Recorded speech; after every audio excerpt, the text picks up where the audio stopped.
Saint-Barthélemy. Une histoire insolite dans cette atmosphère de désolation. Aux dégâts matériels conséquents causés par Irma s'ajoute la souffrance des animaux. Le centre équestre de Lille a particulièrement souffert du passage de l'ouragan. Eric Stimfling, Ludovic Guédu, Sébastien Marchais, reportage. 4 jours après le passage d'Irma, il ne reste plus grand-chose du centre équestre de Saint-Barthélemy. Le bilan est lourd, très lourd. Sur les 26 chevaux, 5 sont morts, 2 sont toujours portés disparus et beaucoup ont été très sévèrement touchés. Les responsables du club avaient pourtant choisi de les sortir des boxes juste avant le passage du cyclone. Le cheval, son moyen de défense, c'est la fuite. Donc ils ont un instinct, je veux dire, ils sentent, ils entendent, donc ils sont là pour se protéger, se mettre à l'abri. Donc tout sécurisé pour essayer qu'il y ait un minimum de choses qui volent. Et puis les chevaux, après, eux, avec leur instinct, ils font leur boulot, ils se mettent à l'abri.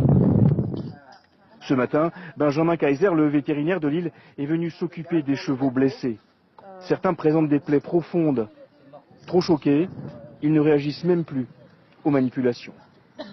Pendant ce temps, les recherches se poursuivent pour tenter de retrouver les 2 chevaux portés disparus. Hier déjà, un premier animal avait pu être retrouvé. 3 jours et demi après, il était là, Gaspard, juste là dans le trou. Pas une égratignure, mais bon, bien sûr perturbé, mais du coup il était là alors qu'on est passé 10 fois à côté, couvert de branches et de roches autour. On a pu le sortir du coup assez rapidement, et là ça s'est bien passé. Pour l'instant il est sous soin. Et puis soudain, un des cavaliers revient en courant.